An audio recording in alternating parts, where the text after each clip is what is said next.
Alright, what's going on, guys? Trev back again. Here to bring you another video. This one's going to be talking about Game of Thrones and the recent sort of announcement, or basically producer, Frank Doelger, who believes the show is going to end after 7 seasons.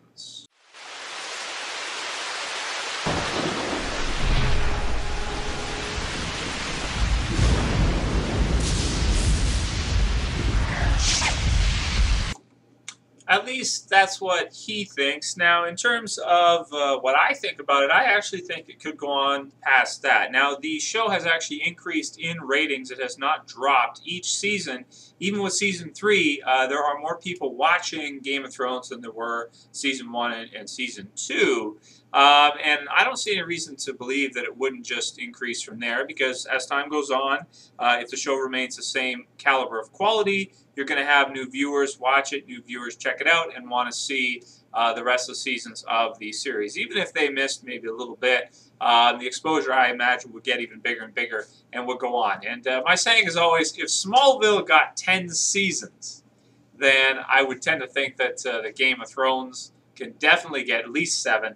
So I think that's pretty much a guarantee. Now, it seems like the way he's breaking it down is because right now we're in, obviously, Season 3. Season 4 will be the second half of the book A Storm of Swords. And then 2 following books that have already been released will follow. Now, the 4th book in A Song of Ice and Fire by George R.R. Martin is A Feast for Crows, and it is 753 pages.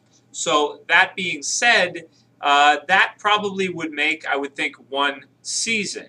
That would be Season 5. Now, A Dance with Dragons, the following book, book number 5, is 1,056 pages. So I imagine what they would do is they would take that book and separate that up into 2 seasons, because it is so much longer than a lot of the others. For example, The Storm of Swords was separated into 2 seasons because it's 992 pages, so it makes perfect sense that they would split it up.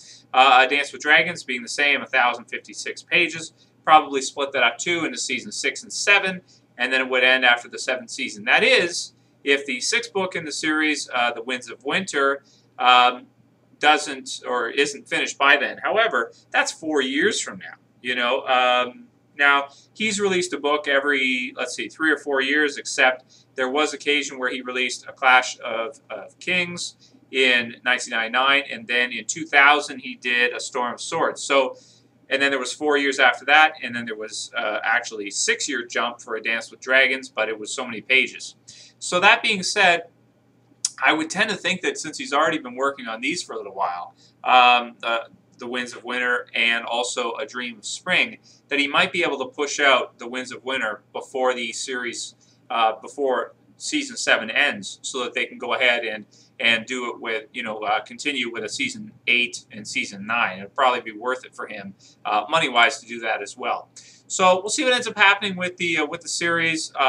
Definitely loving it so far, and going to keep watching, going to keep reviewing it, really enjoy it. And here's to hoping it goes on even past Season 7 to Seasons 8, 9, maybe even the 10th season, probably not. But hopefully at least we'll get a Season 8 and 9. But, I would be happy with 7 seasons too, because it is such an awesome show, awesome series, that 7 seasons would be really good for the series. So hopefully we can get that. Anyway, that's pretty much all I got to say about this one. I think it'll definitely happen, and I think even, too, if I had to make a prediction, I think they'll say 7 now, but I think when it comes into play with the money and everything, that he'll push it out. He'll push out the next book, and we'll get at least a Season 8, maybe a Season 9 out of Game of Thrones, because I think it's only going to grow and become more popular from what it's already been. Anyway, that's it for this video, guys. I'll see you for the next one. This is Trev, and I'm saying peace.